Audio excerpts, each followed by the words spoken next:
Hey everyone, and welcome. Today, I want to talk about a subtle but powerful feeling that I think many of us have quietly experienced, but maybe don't have a name for. It's this sense of, well, let's call it emotional perfectionism. You know that feeling? You meet someone and they just click.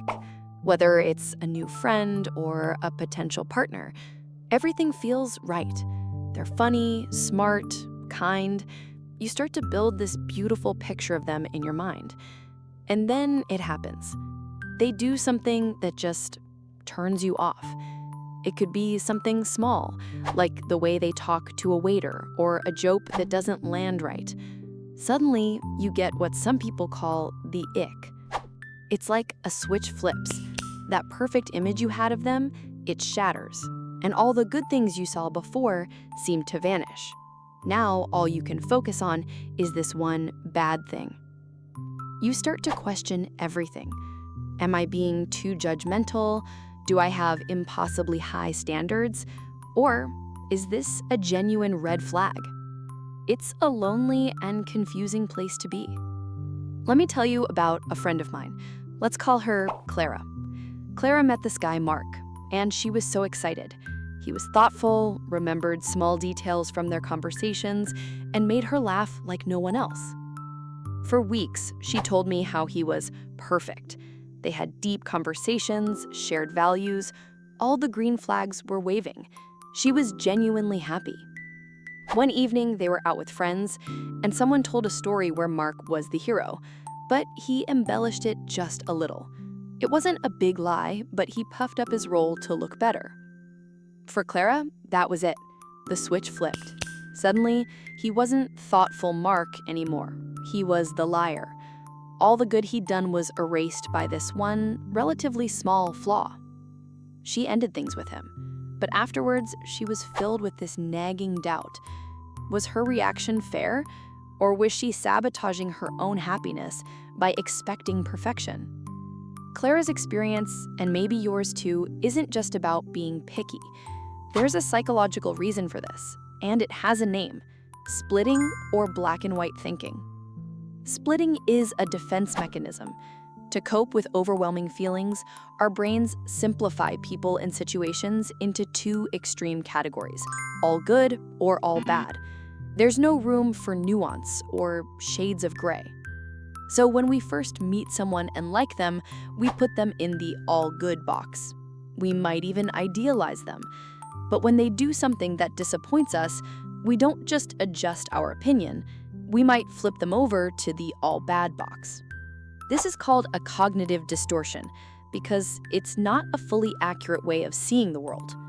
Most people are a complex mix of good and not so good traits, just like we are. There's another interesting thing at play here called the primacy effect. Research by social psychologist Solomon Asch showed that information we learn first about someone is often weighted more heavily than information we learned later. When we have a very positive first impression, any negative information that comes later can feel jarring and disproportionately significant. It clashes with the initial image we've built, and our all or nothing thinking can't reconcile the two. The modern term the ick is a manifestation of this. It's a sudden, visceral feeling of disgust, often triggered by something minor. It's like our emotional brain, using a mental shortcut called the affect heuristic, says this feels bad, so it is bad. The affect heuristic is when our emotions act as a quick guide for our decisions. If we suddenly feel negatively about someone, we're more likely to see them as having more risks and fewer benefits as a partner or friend. So if you experience this, it doesn't mean you're crazy or wrong. It's a common, though sometimes unhelpful way our brains try to protect us and make sense of a complex world. The problem is, this black and white thinking can lead to unstable relationships and prevent us from forming deep connections with imperfect but wonderful human beings. If this is a pattern that's causing you distress, the goal isn't to ignore red flags. It's to move from a black and white world to one with more color and nuance. Here's a framework to help. You can call it the pause framework. It stands for pinpoint, acknowledge, understand, shift, and engage. First P is pinpoint, the trigger. What exactly did the person do? And what story did you immediately tell yourself about it? For Clara, the trigger was the embellished story.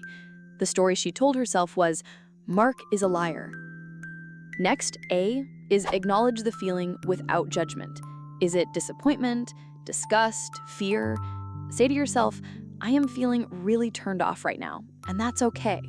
Don't shame yourself for the emotion. Then U is understand the nuance. This is the hardest part. Try to challenge the all or nothing thought. Is it possible for an otherwise honest person to embellish a story to look good? Could there be other explanations for their behavior?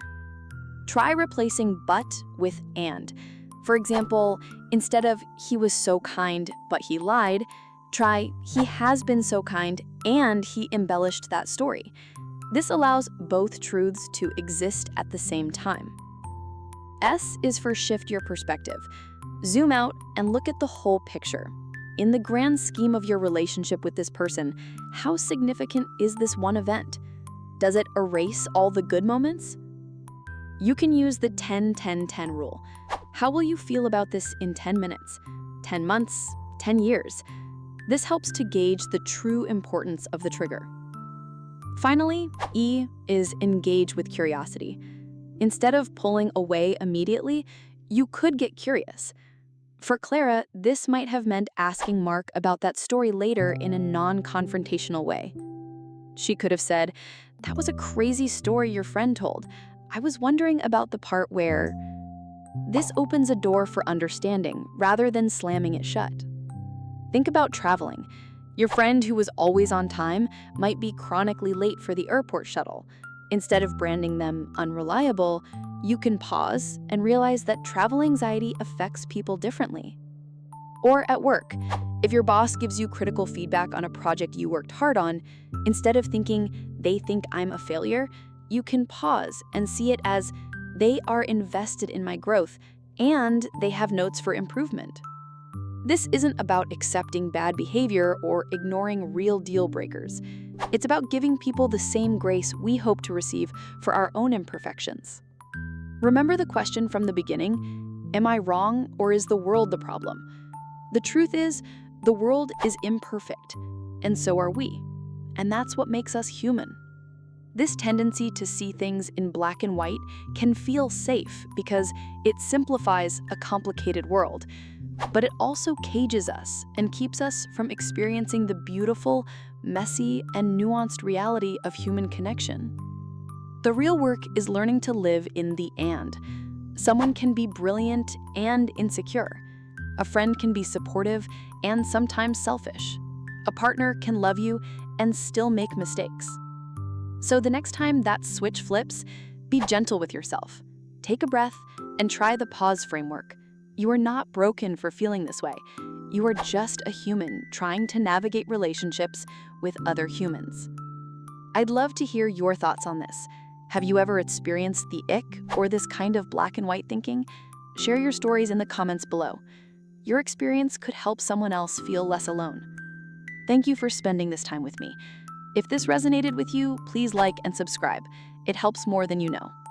And remember, be kind to yourself.